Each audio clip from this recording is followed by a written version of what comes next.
Well, good afternoon, everyone, and I declare the meeting open and welcome. And I'll just ask William in terms of a Karakia.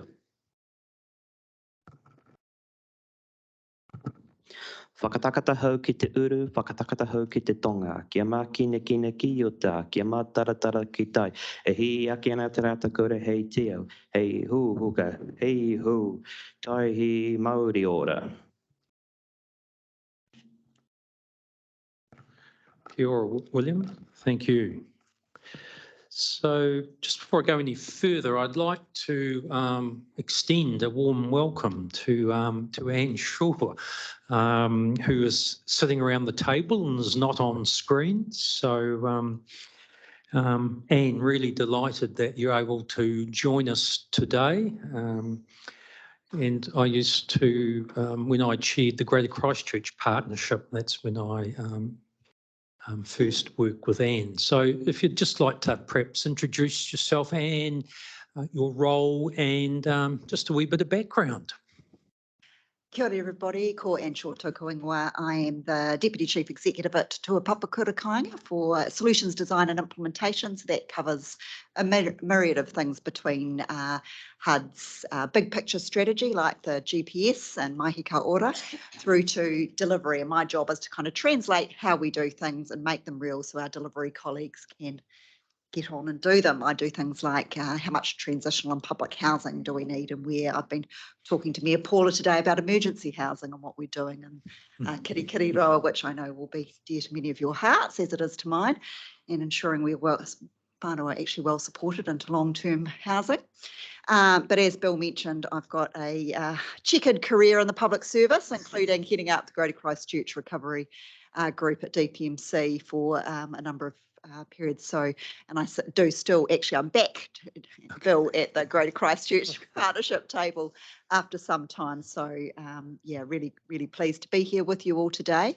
As well as my day job, I have a place-based role to support Waikato, as I do for Kotahi and Christchurch as well. So my job is to try and connect all the housing dots, along with John McDonald, our Partnership Director, who really does all the hard work, and to ensure that we can support you in this mahi. Kia ora, everybody. Okay, thanks, Anne. So we'll now move to apologies, and William, we probably will need to add the three ministers to that list in terms of ministers Woods, McAnulty and Parker. So, yeah, are there any, I think that covers, no other apologies. So if I can have a mover and seconder for receipt of those. Okay, thanks, Mayor Adrian. Thanks, Mayor Jackie. I'll put that. All those in favour? Against, carried. Move to the confirmation of the agenda. It's not intended to change what is there. Robert, you've got nothing in terms of changes. Okay, I have a mover and seconder to confirm that agenda, please. Looking at Liz, looking at me as Susan. There's nothing further. I'll put that. All those in favour? Against, carried. Are there any disclosures of interest in respect of matters on this afternoon's agenda?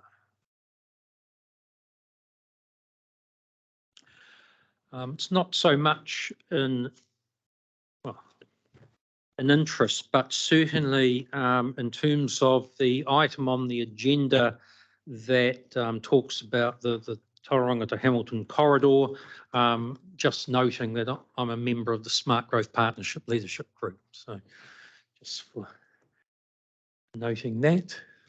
We'll now move on to the confirmation of minutes, and there are on the screen, you'll see there's some minor adjustments to that in terms of clarifying movers and seconders. Carolyn, presume you are moving. Okay, having a seconder for that. Being it Sarah. These are PAX minutes. Closed minutes.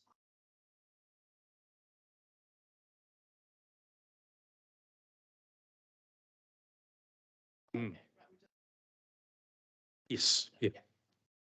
Okay, it's been moved and seconded. That was Carolyn. Oh, right. There's nothing further. I'll put that. All those in favour? Against, carried. Next item, item 6, we've got the minutes for information from the Future Proof Public Transport Subcommittee, and they're on page 9. And helpfully from pages 9 and 10 extracts from the minutes in terms of recommendations from the subcommittee to various partners. Been moved by Mayor Jackie, seconded by Angela. Questions or comments? I'll put that. All those in favour? Against, carried. Move to item 7. That's the Future Proof Advisor Report, commencing on page 18. Robert, taking as read, are there any particular matters you wish to highlight or comment on? So a couple of things to highlight. Firstly, I'll start with the good news. So item 5 in my report, we talked about the vehicle kilometre travelled reduction program, which is having a rename to the Urban Connections Program or something. But we have been successful in $1.56 million of funding from the government to progress that program. So that program, just as a reminder, covers the PT Pathways work, which was looking at the future network planning, bus rapid transit delivery, public transport program planning and staging and sequencing, et cetera, to implement the transport business case for the metro area. Also a study into what we would need to do from a transport perspective to reduce vehicle kilometre travelled in the North Waikato, particularly with a focus on those connections south to Hamilton and north to Auckland for people needing to commute. A rural access program, which is looking specifically at the needs of rural marae, Papakainga and rural villages in terms of public transport. And a significant communications and engagement package, which is around introducing how our transport system can be expected to change over the next 30 years for our community, getting their heads around what that transition to BRT might look like, and doing engagement with key stakeholders and iwi and hapu groups around future public transport needs in the sub-region. So quite a significant block of money there for us to move forward with, and the program is matched by the partner contributions, which are actually set out in the table earlier in my paper, table 2. The one thing I sadly do, and this is the bad news bit, I do have to note, is that there was an error in table 2 in that Kainga Ora unfortunately do not have the cash that we originally thought they had. And somewhere in the conversation, the messages got mixed when this table was being put together. So there's 100K that we have lost from that package. And the team are going to have to go back and just recalibrate what that needs for our program. But the Transport Working Group leads don't seem too panicked by it. They figure they can work within the budget, that's not a fatal loss of 100K. And otherwise, my paper basically just sets out what I'm planning to do for the next 3 years as future-proof, subject to the outcomes of your LTP conversations in terms of the partner funding contributions for delivery of the future-proof work program. That's it. Okay, I'll open it up for comments or questions. Mayor Jackie and then Sarah. Make sure, sorry, I wasn't using this. Yeah, two questions. Page 20, I really just checking the graphics in the bottom left-hand corner. It's got a little pig in it. So it says strong and productive economic corridor at the heart of the metro area. For future-proof, what does that mean? Is it metropolitan area and then the wider area, or is it just, we're talking about the city? I'm interpreting that as the Hamilton to Auckland corridor as a whole. The metro would not be the right word. Metro is probably not the right word in that context. I'm certainly interpreting it Yeah, more 'cause broadly. I think perhaps going forward in future-proof, I think we're, just for my clarity as a new mayor, I'd like to kind of understand the differences between urban, metropolitan, metro urban areas, metropolitan close proximities to a vibrant Karakia Road, which was what we've got in support, and the wider pictures of where the future-proof areas are, and kind of make sure that, I guess, our story is in sync and that we all understand the same pages. Because then there's a wider, then when we're doing comms out, which will segue to my next question, kind of understand that bigger picture, particularly with wonderful people from the central government. Fair. My second question, if that's okay through you, Chair. Yeah. Yeah, is around, I guess, is that communication. So page 23, in terms of the development of proactive communications and engagement approach, top of the page, Yep. which I think is, really positive and supportive. So I guess it's a little bit operational, just checking that how our own council's comms are aligned to this, and then also with each other. Awesome. And how does that work? Awesome question. Okay. So we've appointed a communications advisor for Future Proof, Natalie Haysom, who actually works for a number of you. And part of her role description is to create a comms working group who will bring your comms managers together to get that alignment. She's only been in the job for 4 weeks, though, so she hasn't had a lot of time to get that rolling, but that's my expectation of her in that role, that she'll act as a coordinator and facilitator of aligned comms around Future Proof across all of the partners. Cool. So can we expect some sort of like draft or framework or ideas before the next meeting, or? We can do that. I'm happy to invite her because they can have their first meeting with us. I'll supply the pizza, because it is, after all, ratepayer money. Sure, we don't need to be Either paid place. for something.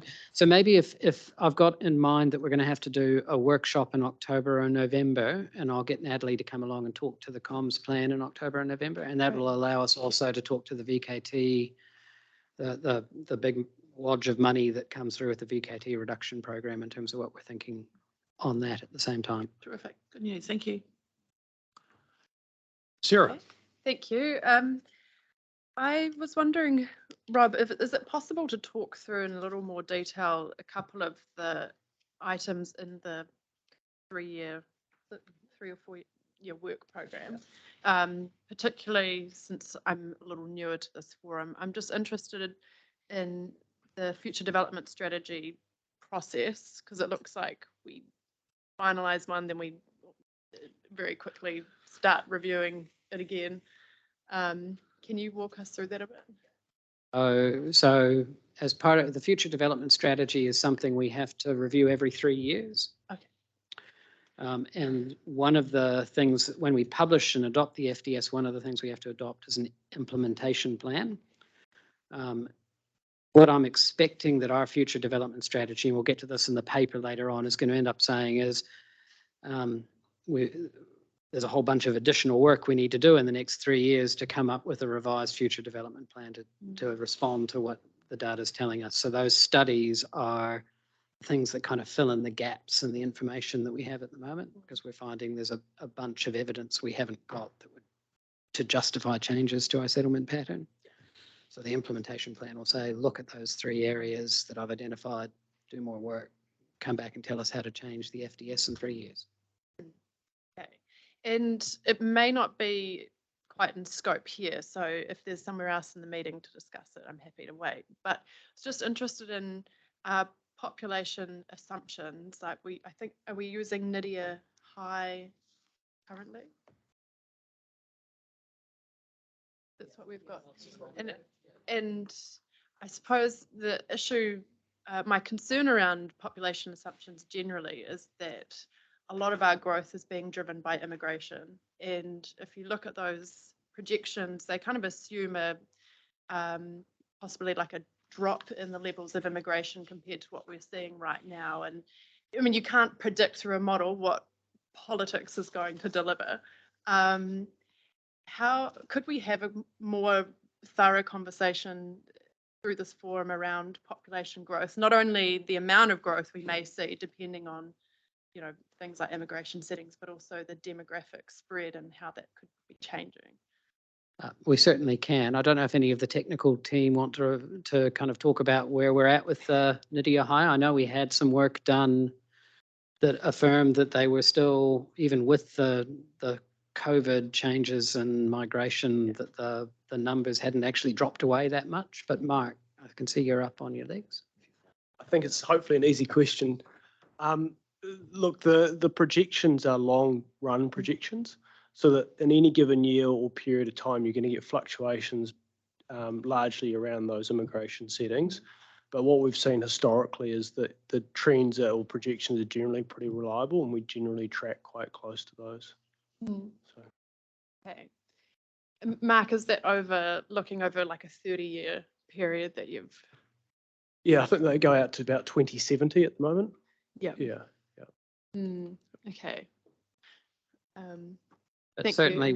we'll make a note of that. Yeah. And Miffy Foley, who's the owner of the Future Development Strategy Yeah. piece of work, is online. We'll make sure when we come back to you with the workshop that we just go back over a little bit those population projections. Okay. As one of the points. Yeah, that would be useful, just because I think we can see there isn't really a slowdown in the reliance on immigration from central government. And so my question would be, can we think about scenarios where potentially that increases or it stays quite strong over that period, and does that change those assumptions in any way?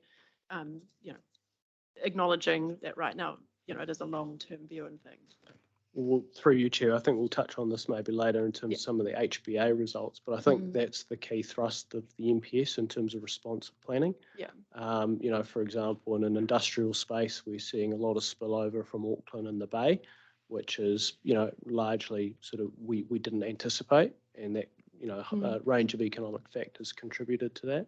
Similarly, obviously, we're seeing now maybe just at this snapshot in time higher than we expected immigration levels, so they've come back, you know, stronger and faster than perhaps what we thought. Right, thank you. Thanks, Mark. The other question, Rob, was just in terms of the water strategy. What does that look like? And tied into that is, what if how does your work program get affected by potential changes we've got a whole of things up in the air with Three Waters, but a variety of other potential shifts in the government space? So we haven't yet scoped the water strategy. What's in my Jackie Collier and my heads is Future-Proof had a water strategy that it adopted in about 2012. So it adopted very soon after Te Ture Whaimana. So that's one thing, is to update it to respond to Te Ture Whaimana and show how we're achieving Te Ture Whaimana in terms of the work that Future-Proof does. Second thing is, collectively as a sub-region, I'm looking for that strategy to become one of those statements of community intent, or whatever they're called, under the Water Services Act, if that comes into play, so that becomes something that we can use to influence the decision-making of the future water entity.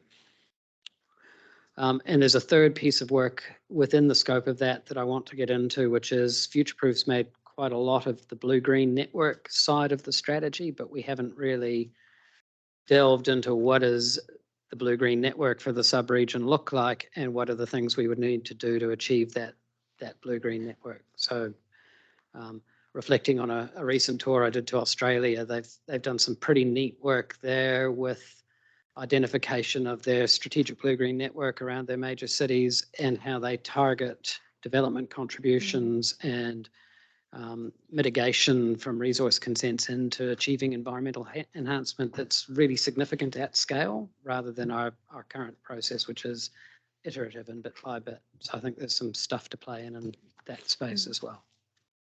Thank you. Thank you. Mayor Paula. Oh, just following on, thank you. Just following on from Sarah's point about the water. but your investigations and you say achieve a radical shift in urban water planning, wise water. That relates to fresh water, drinking water and wastewater, right? Correct. So, and let alone stormwater.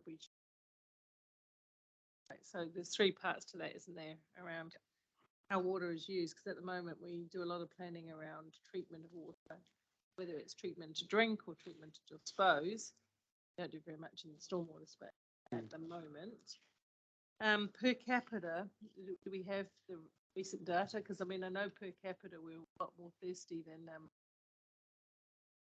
I don't have it immediately to hand. No, but Yeah. that's the core of the behaviour you're trying to change. Because at the moment, to be fair, I see a lot of emphasis put on future supply, water supply, which is absolutely fine and appropriate, but I see very little evidence. I know there is a Water Wise campaign and turn off your hose in the summer type thing. Yeah. So the water meters, yeah. Yes. Well, if that is what it should be, then I've got no issue with it, but it just needs to be founded on all the evidence. So there's the other piece, the other reason I can't give you too much detail on this is I'm waiting for a bunch of technical reports to be completed, which look at, which I was hoping to have presented to this committee, but will have to turn up in December, which look at urban planning for more efficient use of water. So the water storage, the reduction in use, all that sort of stuff, grey water, that look at stormwater and what it would cost and look like if we started to open up some of the streams that are currently pipes and things like that. So give us an idea, feel for what that might look like in a strategy. Looks at environmental offsetting approaches, which is the thing I talked about in terms of that blue-green network strategy. Looks at future water storage supply needs if we didn't change. What kind of infrastructure would we be requiring in terms of reservoirs and stuff to accommodate our population?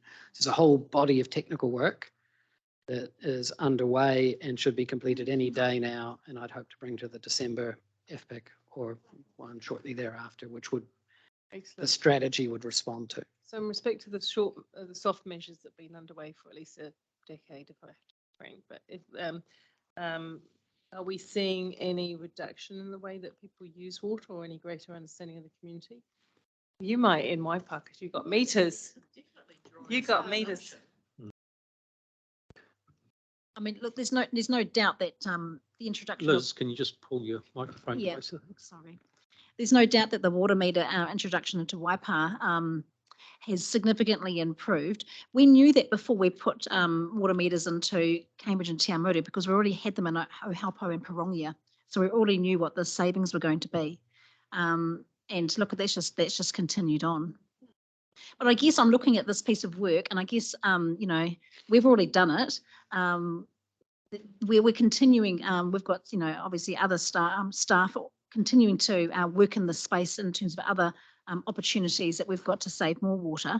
So, yeah, I just kind of don't want to be kind of double dipping, so to speak, or feel like we're overlapping too much into each other's sort of spaces where we've got staff already in that space. But look, I was interested in, and I'm certainly supportive of the storage of water. I think that's something that we will kind of grapple with. And certainly you know, some of the areas that we might be able to open up again. We've had some pretty stringent rules placed on us over the years. I'm not looking at anyone. So, you know, it's just there's perhaps some things that we could be taking another look at. So we'll scope. Sorry. Yeah. I remember them going in Cambridge. They went in on my first term, so 2016. Are you going to comment? Oh, I was just going to say, they will bring the scope of that work back before I sign any checks to make sure that it is complementary to and builds on the work being done elsewhere. I mean, for instance, I know Waikato Regional Council are doing work on region-wide, but of real relevance to us on water resilience more broadly. So there's a whole bunch of pieces of work that we just need to find a way of connecting together and integrating with what Future Proof does.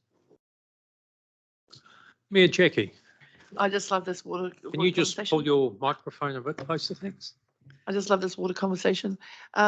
Just as a interesting, in terms of the usage of water to metering when in the Franklin District Council, the difference between Franklin District Council pro rata use of water to non-metered in the Waikato before we all end up meeting was a 30% difference in the volume used. So it's really significant in terms of just that metering. I don't know what it is in the Waipa, but that was one of the stats that we had, so it really helps us to go down that track of water metering as a really simple, well, relatively on the base ground effect.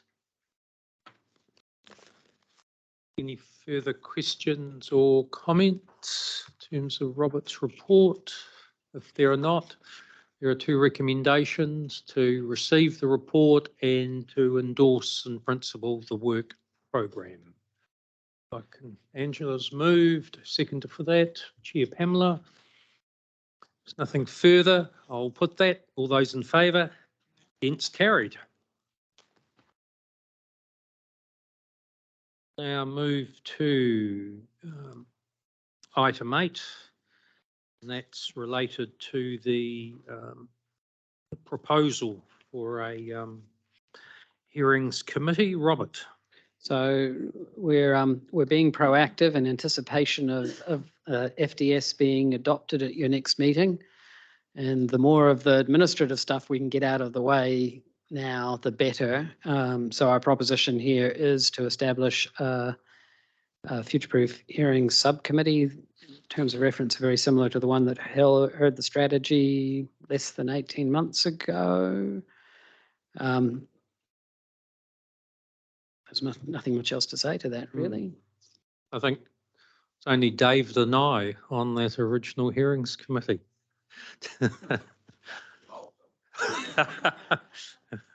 But certainly the arrangements, the nature of the representation worked well through that particular process. Liz, are you moving it? I was happy to move it. I have been on this before. It Yeah. worked well. Yeah, I think it's fair, the makeup of it. So Moved by Liz. You seconding? Well, you got a question. Well, a question first. And then Okay. So the question is, on the bottom of page 25 in the staff recommendations, the future-proof subcommittee will comprise of 12 members comprising of blah, blah, blah, blah. Top of page 27, the membership of the subcommittee recommended with 11 voting members with a quorum of 6.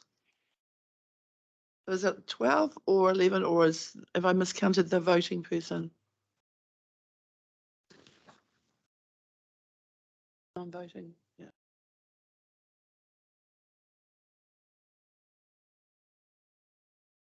So the membership's 12. And were you indicating me, Jackie, and then the quorum's 6? Yeah, but there's not, well, Sorry, you've got Bill, if I 12 as can a committee. respond. Through the chair. Lyndall. It is simply a typographical error. Right. That originally we were looking at 11 and then we realised that we had left Auckland out. So in putting the report forward, I did change it to 12, but didn't follow through in the later part of the report. Okay. So apologies. Right. It should be membership of 12. Okay, thank you. Okay. The devil's always in the detail, Bill. I know. Okay. So in terms of the resolutions, correct. But with the 11, sorry, just to clarify that, 11 voting members, but Auckland's not a voting member. So therefore it is still 11, 12 on the committee, 12, and is it the 11th voting, non-voting member? In the last hearings, I believe Auckland did have a vote. Okay. They tended to be silent on matters that didn't relate to them, but for matters that related to the North Waikato Auckland boundary, they would then exercise a vote. So it would be 12 voting members with a quorum of 6. Great. Thank you. Okay. I'm happy to second it. Okay, any other questions or comments? It's been moved and seconded. You've got the resolutions on the screens. There's nothing further. I'll put that. All those in favour? Against? Carried. So we'll now move on to next item on the agenda, Sorry, which is just clarify that. So there's a typo on the Page 28 will be changed. The bottom of page 28. Yeah, but also in bottom of page 28 as well. Thank you. Yes, we'll The note floor will be that updated. change. Yep. Okay. So, item 9, Waka Kotahi business case funding. So there's a short covering report from Lyndall and there's the attachment from Waka Kotahi. David, did you want to make any comment or add to what we have before us? Mr. Chair, I'm still trying to find it on the screen. I have read it. No, I think it speaks for itself. And if there's questions, happy to answer those questions and happy to, particularly about the implications of. No, thank you. Mayor Adrian. My turn. How are things looking with Highway 29 and your conversations with some angry people probably with what you've got planned for 29? So just for the rest of the members, State Highway 29, we're in the middle of consulting with landowners and affected parties on safety improvement program. So that's the medium barriers and side barriers and roundabouts and turnaround bays and all sorts of things. So we're at the moment in the process of working through with landowners where we need to procure land. And that's actually going really well for the most part, because most of the landowners who live on that piece of road are kind of saying, oh, thank God somebody's going to make it safe. Where the more curly issues come up is where we start the wider conversation with the wider community who transit through there. Again, we've had a couple of community days and that's gone as well as can be expected based on our previous experience with these things. There's always mixed views. I don't think we've heard anything yet that is a showstopper in terms of us progressing with the works that are planned. Probably modify some of them. Some of the landowner suggestions have meant that we'll probably modify the approach. Good. But for the most part, it's going very well. Yeah, because it's change all over again. That's the thing. Hopefully it'll save a few stressful moments with accidents. Yeah, the big thing on 29, sorry, Mr. Chair, are actually the intersections. The major intersections are the largest hazard. And so those are the areas where we're really focusing our attention. And it's where we get most of the feedback, to be honest. It'd be good to put some roundabouts in anyway. Thank you. Any other questions or comments in respect of that? Mayor Jackie. Yes, two things. One before I forget. So I recall, and I think it's probably about 6 or 8 years ago, is that once Huntley part of the expressway was finished, that the Bombay section, because obviously we've got 110 kilometres and it's a fabulous piece of work. A few little bumps around Taupuri, but basically a really good set network. And there was a lot of conversations around the northern, from the Bombay south around through Rangariri was going to be one of those projects to fix that up, to make that also 110 Ks. So where's that project gone? I'm not aware that that's a project on our books at all, actually.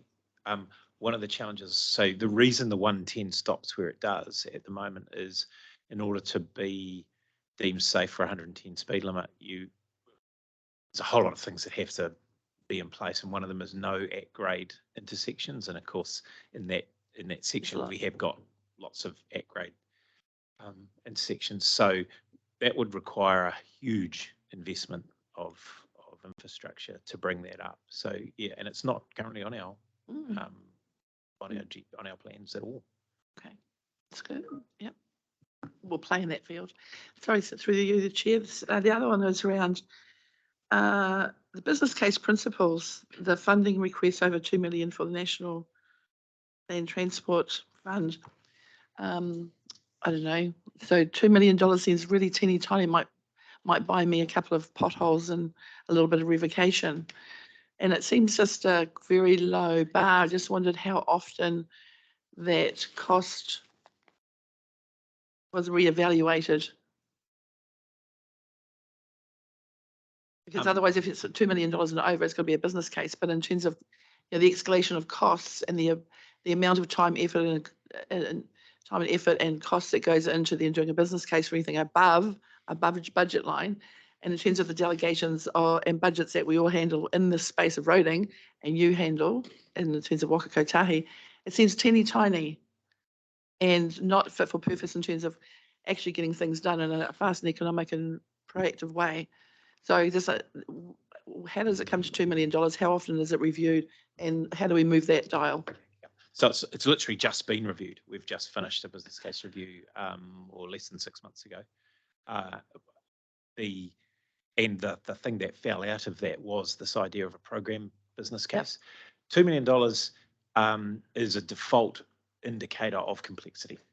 So if you don't want to get hung up on the $2 million, but essentially a bigger than $2 million project is probably not a bunch of potholes and some road widening. It's probably a more complex project involving intersections or traffic movement that's more complex than just a straight road where you're doing a little bit of widening. So it's if anything, it's a default for this is likely to be a complex project that needs a little bit more oversight. So it needs a single stage business case just to make sure that it's fit for purpose, that it's meeting the objectives of the GPS and the NLTP. And if it is, then that will go through reasonably easily. The thing that fell out most strongly in the last business case review was where there are numerous of those projects on a corridor, for example, and we get tied up with 10 business cases, and suddenly you've spent $1 million on business cases for essentially repeating the same piece of work 10 times. Why do we not bundle up and create a program business case? And that was, I guess, the big change that was made in the last round. So, right, thank you. So that means supplementary is that when that evaluation is done, that's done with the users, like local government? Oh, absolutely. Yeah. And that feedback? Yeah. And everyone's happy of that process and funding model? I don't know that everyone's happy, but well, in terms of being a service organisation for the people who actually do the DUI, often, in partnership, it's often good if our partners are happy wife, happy life, that kind of idea. So just honestly, it is a serious question that I'm asking. Yeah. So you'll be familiar with the investment advisor team that we have, and their purpose is to work with our partners that are applying for funding through the NLTF process to help them do those business cases and make sure that we are not having submission of over complex business cases or equally undercooked. So they work with your team. They know your teams really well. They will go and sit in your office and go through the whole proposal if needs be. And they do. Yeah. Sarah. Thank you. Thanks, Bill. David, I was just wondering, in terms of the program approach for the PT services, I haven't had a chance to understand where things are at yet with regional council in terms of being prepared. Do you know if we're in, for Hamilton services, for example, in a position to apply for a program approach, or would that need to wait until there's that whole study done on public transport improvements, which I understand is about to kick off in through the VKT program or something? I think there's two things there. One, we've already got a program of forward works that we have got a lot of confidence in. And in that case, we would expect that we would be seeing that program approach to that investment. And then we've got a more forward-looking, I guess, question about what does the wider service look like. And I would think we'd want to finish that before we charged into business case mode. But certainly for the forward program that we've got now, absolutely, we should be using this. Yeah. Okay. All right. Thank you. Angela. Yeah, thank you. Yeah, thanks, David. I'm just thinking about smaller towns in our region that might want to do trials in PT space, such as a Cambridge Flex or that sort of thing. How would Waipa go about enabling one of these programs? Come and have a chat with our business advisors. Get started. Yeah, I mean, sub $2 million across 3 years. buy you a huge amount, but it certainly gives you a good start to trial some, as you say, those flexi services, for example. I can see that in Cambridge. Yeah. So literally it's a case of coming and talking to the investment advisors and working out how best to approach the process. There still has to be actual money available, but assuming there is actual money available, then absolutely it should be as easy as that. Otherwise, well, we're not here to put barriers in your way. I'll be sending you an email, David. I welcome the conversation. Me too. Perhaps we could both sit in with the investment advisors and we might both learn something. Okay. Nothing further. We've got the recommendation to receive that report. I have someone to move and second. Got me as Susan, then Angela. I'll put that. All those in favour, against carried. So we'll now move to item 10 and the Waikato Regional Council's Freshwater Policy Review. And I'd like to welcome Naomi Crawford, Team Leader Water Policy. Welcome, Naomi. We have your report before us. If you'd like to take us through the highlights and any matters you may wish to then further comment on or add. I did have a presentation. That's if you want to fine. Run through that. Yep. Okay, good afternoon. So today I'm going to update you all on the freshwater policy review. So why are we looking at freshwater? So the National Policy Statement for Freshwater Management gives us a strong direction that we need to obviously address water quality and water quantity across our region. And to give effect to this, we will be making changes to both the Waikato Regional Policy Statement and the Waikato Regional Plan. Obviously that's going to require quite a lot of revisions within those documents, and we're looking for your input on those through this process. So this one here, I'm sorry that the words are very small. It's what we call the river picture. So it's really project on a page.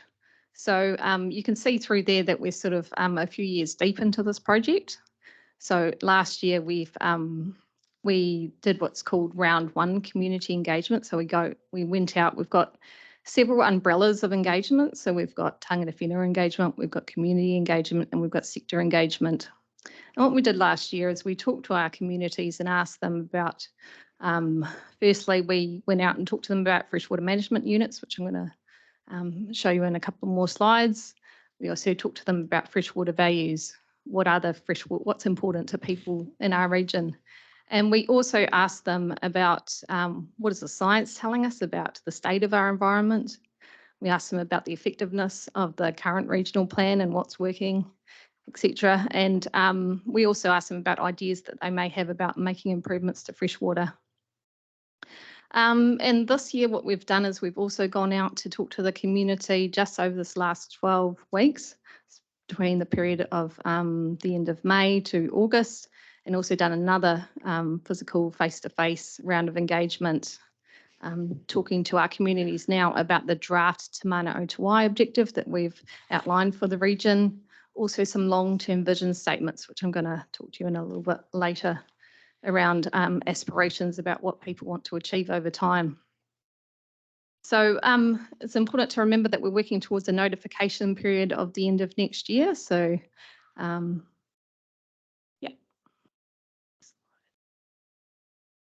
So this slide here just really demonstrates what drives this process. So it's what so the freshwater policy review, like I said, under the NPSFM, is driven by what's called the National Objectives Framework, or the NOF. So this is a stepwise process. It's really a recipe book. You can't move between the next period until you've done the first one. So you move from left to right there. One of the most important things to remember is there's a concept called Te Mana o Te Wai, which you can see, which is a swell that goes over the top, which really is a strong direction from the NPSFM that says about the hierarchy of obligations of how we're going to look after our water, which is putting the health and well-being of water first, secondly, the health and needs of people, and thirdly, everything else. So that's a lens that has to go across the entire process at every stage. The next one you'll see over the top is the long-term visions. Again, this is about the aspirations that the community set around what they want to achieve around improvements, and it sets the compass of improvements over time. You can see freshwater management units. I'll show that in the next slide. And that's, again, a way of breaking up our region into several catchments. Again, the next stage is freshwater values. So we must talk to our communities and ask them what are the freshwater values that they want to preserve in our region. The next one is environmental outcomes. So it's important to remember when it comes to policy development that we're talking about both engagement, science work, and then obviously the drafting itself. So there's those three things together. So with the science, we need to set what's called target attribute states. We must look at baseline states. What is the environment? What do we know about our environment so far? What do we need to improve? And then we're going to set what's called environmental outcomes. So eventually, once you've got both that combination of long-term visions, values, environmental outcomes, that sets really the objectives of the plan itself.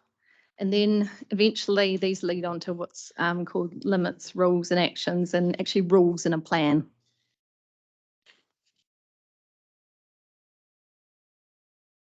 So like I was saying before, we need to implement Te Mano Te Wai over the whole process, long-term visions, and we must follow this framework.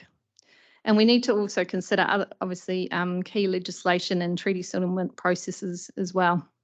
And we build on, obviously, collaboration and build on what we already know around the environment and obviously what our communities have already told us in documents such as iwi environmental management plans, catchment plans, all those other things that the community has invested a lot into about what we know about freshwater. So this diagram here really gives you an overview, like I was saying on the project plan, about the engagement approach. So in round one, we asked people, what do you know so far? What are your ideas? We ran facilitated sessions, and we've got a facilitator called Helen Ritchie, who's in charge of community engagement. We've also got tangata whenua engagement, and we held a series of wainanga towards the end of last year, talking to people face to face about these ideas. Another thing that we set up quite early on is around citizen reference groups.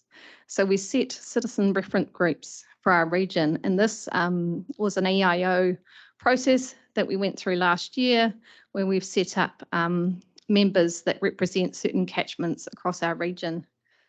So what we're doing over that process is talking to those members. We also have another group called Ngā Tira Mātauranga as well, which is a representative group of iwi and hapu across the region. So another thing, like in round two, like I was saying, we just ran a series of face-to-face events, and we also did mop-up online engagement. And we also had a program called Engagement HQ running a survey, which was open the whole time, which also echoed the same material that you will see in those face-to-face events. So you can see the freshwater management units on the right there on the map. So through the middle, you'll notice that they're grey or brown, depending on your colour. You can see that that's plan change 1 through the middle there. And then what we've done is we've got additional catchments. So it's 12 freshwater management units across our region. And again, like I was saying, the scope of the plan review covers all water, and so that includes lakes, wetlands, rivers, aquifers, streams, and so on. And obviously, one of the things that was really important in this process under the MPSFM is mountains to sea. So also looking at obviously the impact on our coastal environments.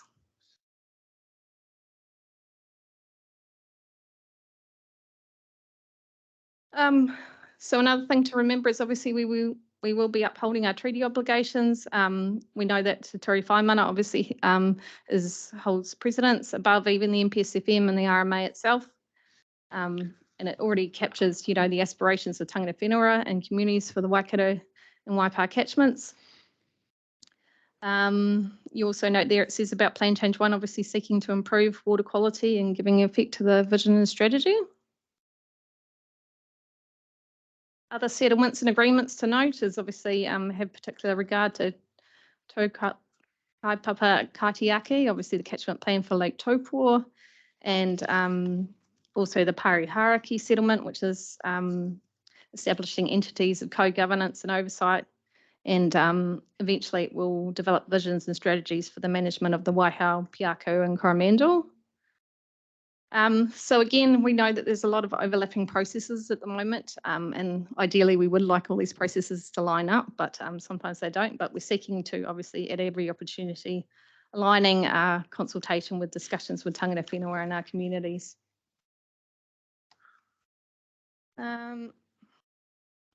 So we've already collected, obviously, a bunch of material in round 1 in that consultation I was talking about from last year.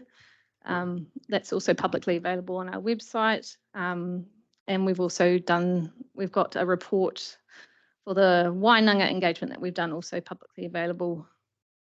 Like I was saying before, we're also holding that targeted engagement approach with the Ngātira Mātauranga group and the citizen reference groups that we've set up. So there you can see actually the links to the report there. And currently we're just collating and analysing all the material that we've collected for this round 2 approach, and that will be going to our council in October. So again, it's important to remember that Waikato Regional Council is working with our science team. So when it comes to internal connections here, we're talking about science, we're talking about social economics, we're talking about the policy team. There's various people working collaboratively to work on this project. Another thing that we've been working on is obviously the issues and options paper development. That's also publicly available on our website. So there's a lot of different topic areas, which I think you've already been talking about this morning. I mean, this afternoon with wastewater, stormwater, all those other things that you've been talking about falls within this project. And we're looking to obviously develop our policy direction in those topic areas over time. So another thing we just wanted to note here, this is something that came out of the State of the Environment reporting, talking about a period of drying, obviously, over time. You can see that we can't allocate water that's not there. So it was something we just wanted to show here. This is another slide that we showed to our councillors and also out to our communities as well, looking at the pastoral intensification and how things have changed in the various catchments over time. You can see that there has been periods where obviously there's been intensification and then obviously things changing over time. So other things we just wanted to note was obviously there's lots of actions underway. There's catchment management. There's a lot of great mahi that's happening at the moment with our communities. We know that there's been municipal wastewater upgrades and shovel-ready projects, and there's a lot of community care groups out there and kaitiaki initiatives, people working collaboratively on enhancing water quality. So we just got a slide here about Plan Change 1. So obviously that's at the appeals phase at the moment. We've got 23 appealants. We've just been doing some expert conferencing at the moment, and we're heading to Environment Court on the 25th of September for a period for 6 weeks. So a lot of the crux of Plan Change 1 is dependent on where things go with the overseer farming model, and that's obviously has a lot of changes around the policy directions and rule gateways, etc. So again, we just in summary, we know it's important to talk to you around the wellbeing of our regional communities. We know that obviously this impacts the communities. Water security is another thing that we know is important to people. Land use activities and impacts on water quality outcomes. We will be working obviously with our territorial authorities and using our connections to allow effective collaboration. And obviously you are advocates for your local communities as well. So important to remember that. And yeah, obviously we will be transitioning to new spatial pans in the MBEA as well over time. So just my last slide, I think here. So we'll be continuing to develop policy options on the Waikato Regional Policy Statement and Waikato Regional Plan. And that will be informed, like I said, by both science, engagement, policy development, and we will be following that stepwise process of the National Objectives Framework. We'll be ensuring that we're adhering to all legislative requirements under both the Section 32, the Schedule 1 of the RMA, and we will have draft provisions and more focused feedback into early next year and notifying by 2024. And that's me. Okay, thanks, Naomi. I've got two questions, or people want to ask questions. First of all, Nanaya, who's online, and then Mia Paula. Nanaya. Yeah, kia ora, can you hear me? Yes, okay. Yeah. I just want to know the people involved with the Ngā Tira, Ngā Tauranga. What group are they? What hapu, marae and iwi? I can't tell you off the top of my head, but I can give you a list of the people who are on that group. Yep. Yeah, that'd be great, thank you. And second one, I don't see anything in the terms of hau water with the wai, or what the wai can provide for hau water. I don't have any information or narrative from that in the presentation you gave. Is there a reason for that? Sorry, can you repeat the question? I didn't quite catch it with the... In your presentation, I don't see anything written in terms of hau water for the wai. Right. Okay. What the water can provide in terms of health. Right. Oh, so you mean about what we know about baselines at the moment? You mean about the health of the actual rivers? No, what the water can provide. Oh, right. We do have, yeah, okay, that's a good point. I'll note that.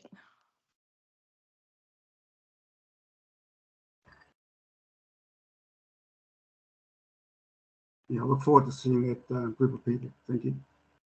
Thank you, through the chair. Thank you, Nanai. Mia Paula.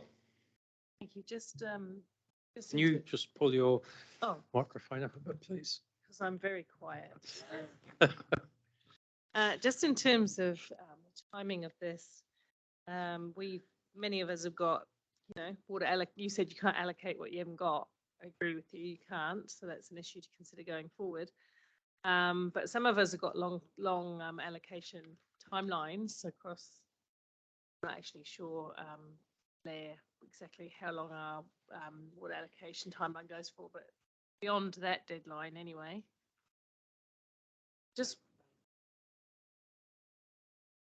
So we've got long allocation frameworks already in place. So what impact, if any, would you expect this to have? Because I know you'll be allocating the water all the way from Taupō through to Port Waikato. With increasing demand, we've got growth built into, Hamilton's got growth built into their allocation. They get more allocation. I'm not talking about any other councils.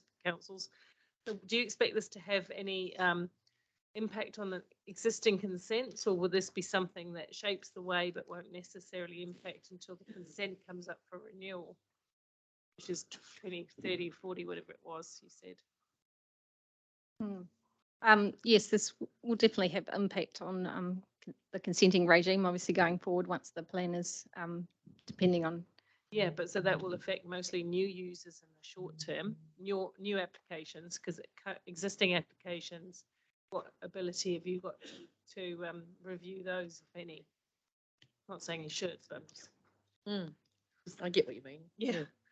I mean, we've got to have planning certainty over a period of time, and I guess our allocation of water I can't remember the precise details, but I remember Hamilton getting some and then a bit more and then a bit more across its growth projections. We're banking on that. It's long term. We're relying on that to provide for our growth, right? if you're expecting this to throw up any spanners in the works or. Yeah, I mean, I can't tell you. I mean, it depends on what catchment you're talking about, hey? But Well, it's all the Waikato River catchment, the central catchment for us comes from the same river. We don't have any other source in Hamilton but the river. But yeah, it just depends on, we under this process we obviously have to set flows and levels. So there's a lot of technical science work that we're working through at the moment just to come up with that framework. So it will be looking at and potentially where there is over allocation, we might be starting to call back. It just really depends. So I can't really give you a lot of certainty at this point in time. Are you going to talk to it, Chris? Thank you. Because you know where I'm going with this, right? We need to have certain security over water allocation going forward in the future-proof area in particular.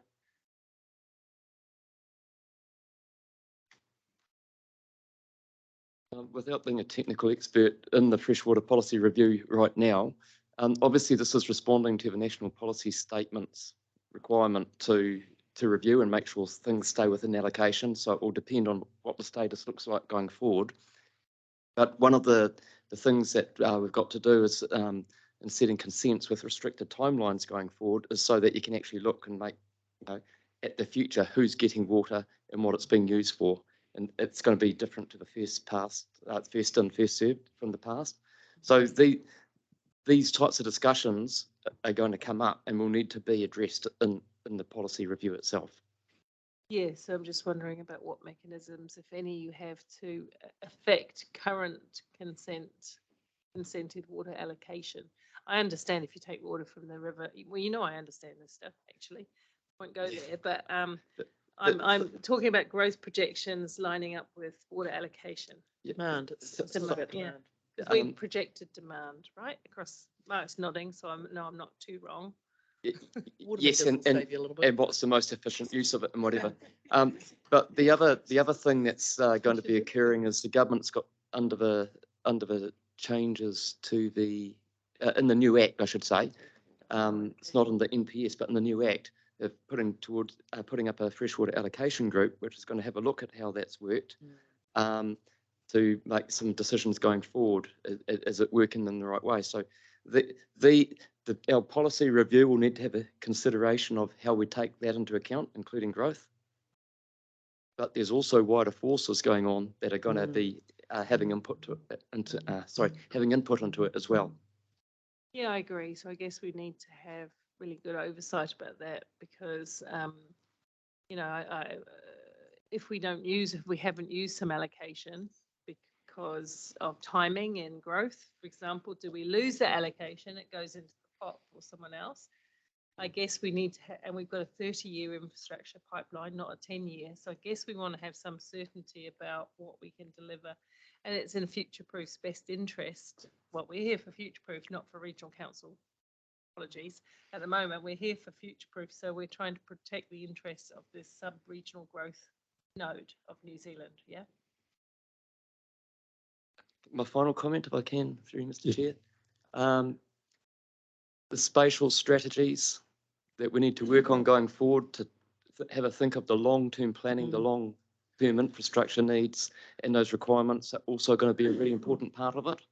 But I think your point's well made, and I'm sure you picked it up, is that consideration's got to be had in this important growth part of the region of how it works in the water allocation aspect of it.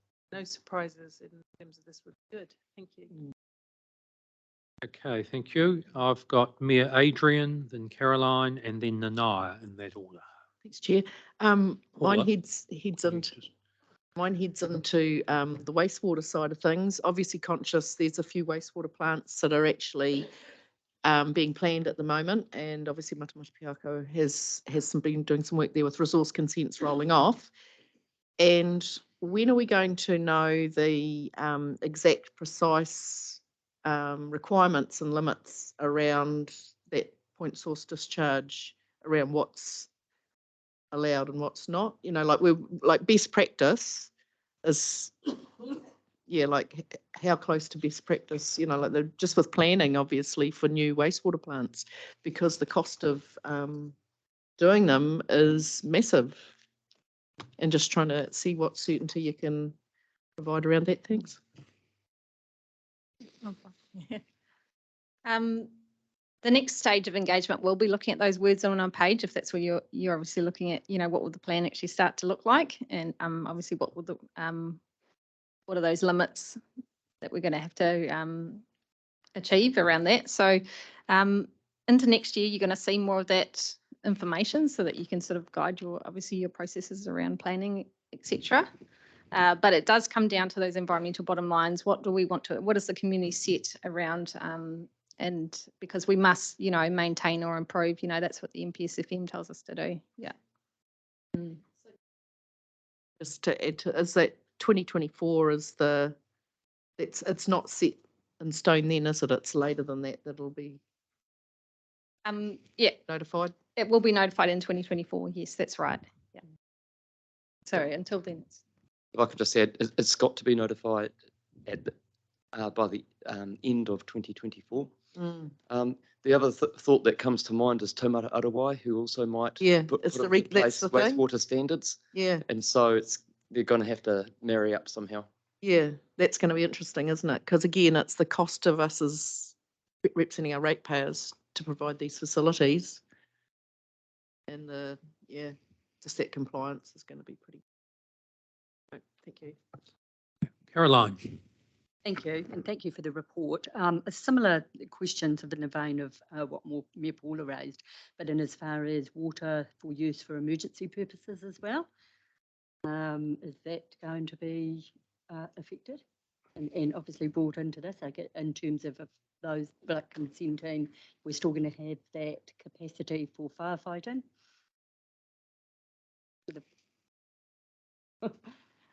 Yeah, that's a great point, actually. I don't know if that's something that's specifically been raised in the engagement that I've seen so far, but yeah, that's a great point. I mean, when it comes to allocation, obviously, yeah, things like that will need to go into it, but if I may, just one further question, and probably I come with a farmer hat on as well, and as far as my understanding is that rural landowners will need to be submitting freshwater management plans, correct? Yeah, you're talking about freshwater farm plans now. Yeah. Yes. So have you got the capacity for accredited certifiers to actually sign off those plans? That's probably another question for our pie team. So, through you, Mr. Chair, the accreditation of farm plans has been led by the government, and they're using Assure Quality to accredit them, and they're setting up the need for rural professionals to want to get accredited. At the end of the day, we have a role of signing it off that they can be accredited. The capacity is the big issue, and we're assured by MFE and Assure Quality that they are putting everything in place to be able to have the right capacity. Right. But we're reliant on that system working. Yeah, we'll watch this space. Nanaya.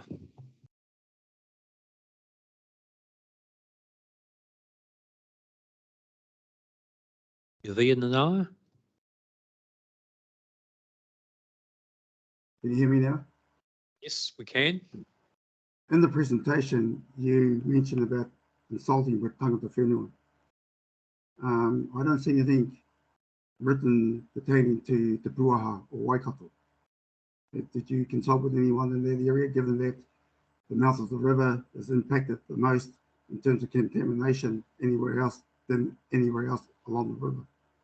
I don't remember anyone coming down there and speaking to us. Okay. Well, we definitely, when it came to, like I was saying, the series of that Wainanga that we held last year and obviously into this year, we have been going across our region. So there would have been, I mean, I can look into obviously with the specific dates or locations for the area that you're talking about. Yeah, well, you know, I would like to see those dates because it's important that you consult with us. We receive everything under the sun in our area. And it just amazes me that Te Pua Waikato isn't written alongside those other names that you have there. Yes, of course. Yep. Yep, well, I can dig that information out for you for sure on those dates and locations. Thank you. Sarah. Thank you, Chair. Naomi, or possibly Chris, I'm not sure who is best posed to answer this, but it's just following on from Mayor Paula around, I guess, growth in housing and things with this review. To what extent do you see it potentially affecting things like, I guess, the ease and cost of building housing or putting in, a lead infrastructure and different things? I'm not sure if there's been like a look at how this joins up with other policies as well.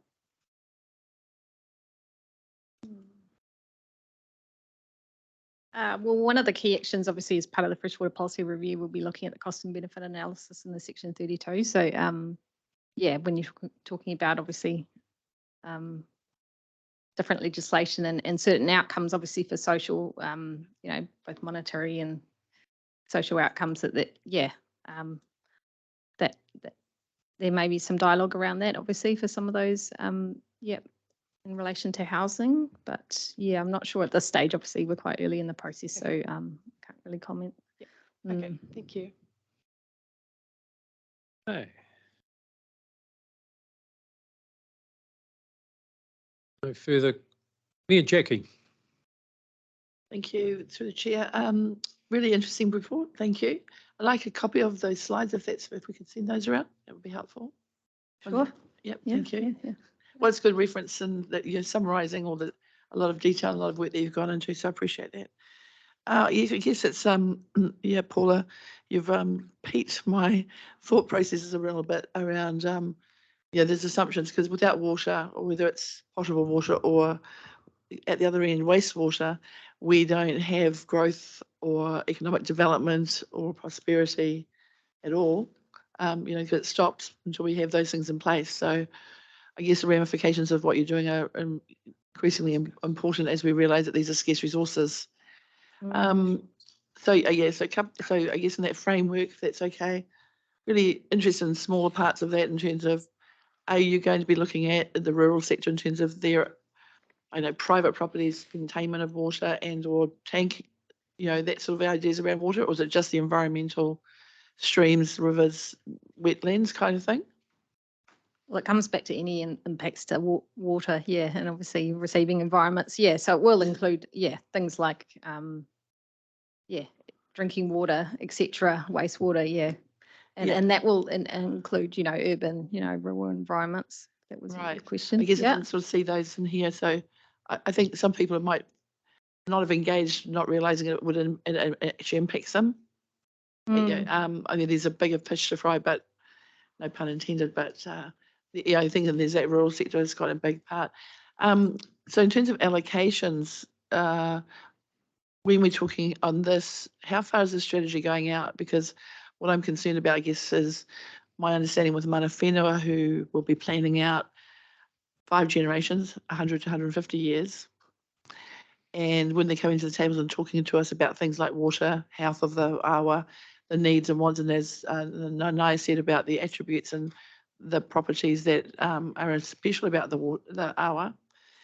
But when then we're framing up MPS from government, and you're doing a really good job at your end to put these into place on even a 30-year plan, there's a disconnect in terms of our overall growth, because I don't know about anyone else in the room, but I'm thinking about how my district and how the future proof is in 50 and 100 years time as well, and trying to link up at least I'm on the same kōrero with my partners around planning rather than the 3-year, 10-year, even 20-year or 30-year plan. So how does this, because I still see there's this disconnect in terms of timing, because otherwise if things like a simple one of water allocation for drinking water, let alone how we manage wastewater, what does that 100-year picture look like for us? Because if we don't do our planning correctly now and partner up with government as well and have government having a more strategic, I say this with love to all government departments, strategic partnership around that long-term plan. I'd love to see a copy if there is one, but I haven't seen one yet. What that 100-year plan for New Zealand is, which is based on humanity and linked to waters. I think we're heading for rough waters. So I'm just kind of, and that's a bit of dribbling on, but it's a really growth is not just this 3-year cycle or 10-year cycle or 30-year cycle. And allocation on a resource, which is fundamental to us as human beings. What's that bigger picture? Well, the great thing about the National Objectives Framework is it does ask communities, tangata whenua sectors about what those visions look like, and they have to be time bound. So, and they could be a 200-year target, or they could be, it's all about creating those interim steps about how you're going to achieve those targets. And obviously within the regional plan, we're talking about 10 years, but also beyond that, you could be looking at the next 100-year picture of what the community sets for their vision for their region, and that is catchment based. So when you're talking about like the freshwater management units I was talking before, we've got to set visions and values and all that, incorporate those ideas into this process, and that really sets up tailored approaches for catchments. Yeah, so that's what we're doing in this process. So I think that will give you a bit more assurance, I guess, about what the community wants. You can see that through what we'll be looking at for the objectives for the plan. Okay, so it's from the community have got some long-term strategic aspirations. That's great. Local government, all of us, including regional, I don't see those conversations happening too much as I think they should. And then central government is that impact of that to partner on those spaces. I guess I'd look forward to more information, I guess, on those things. Because otherwise, I guess, yeah, let's say water allocation, there's no more water in the Waikato River for anybody in terms of taking water out. It's just one part of that water's process. Then as a district, then we have to then look at alternatives, right? And soon, because that's a long-term process. So the sooner we get our heads around either there's a collective, very long-term strategy to empower NZ and Aotearoa with the sustainability of water long-term, then I'm going to think seriously about how we start allocating and sorting that out ourselves. Yeah, totally. I get what you're saying there. Yeah, that obviously, you need the reassurance about what you're going to have to invest in, isn't it? Obviously for your communities. Yeah. We'll start that cycle for legacy. Thank you. Yeah, I'd say we'll maybe chat further later. Thank you. Yeah.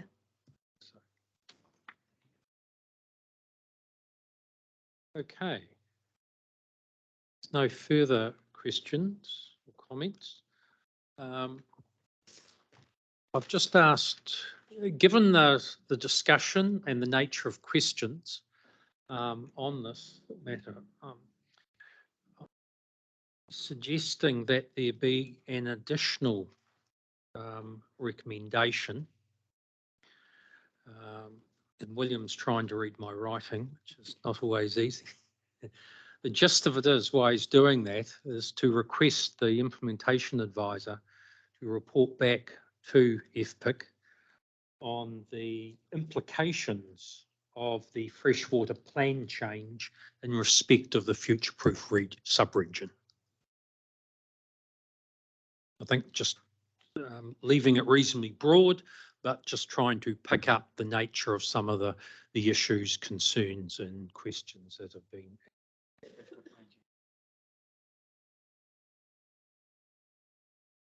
Respect of the freshwater plan change in respect of the future-proof sub-region. And just put remove the I. No, should be 2. Yep. Okay. So it's been moved by Sarah.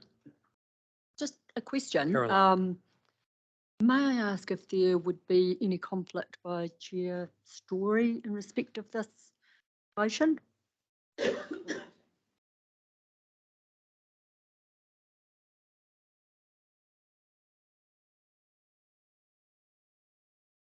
Yes, yeah. There's no decision. I was asking Robert to come back. And then, as a result of that, if there are particular decisions that matter, would be discussed at that point in time, if there was an issue at all.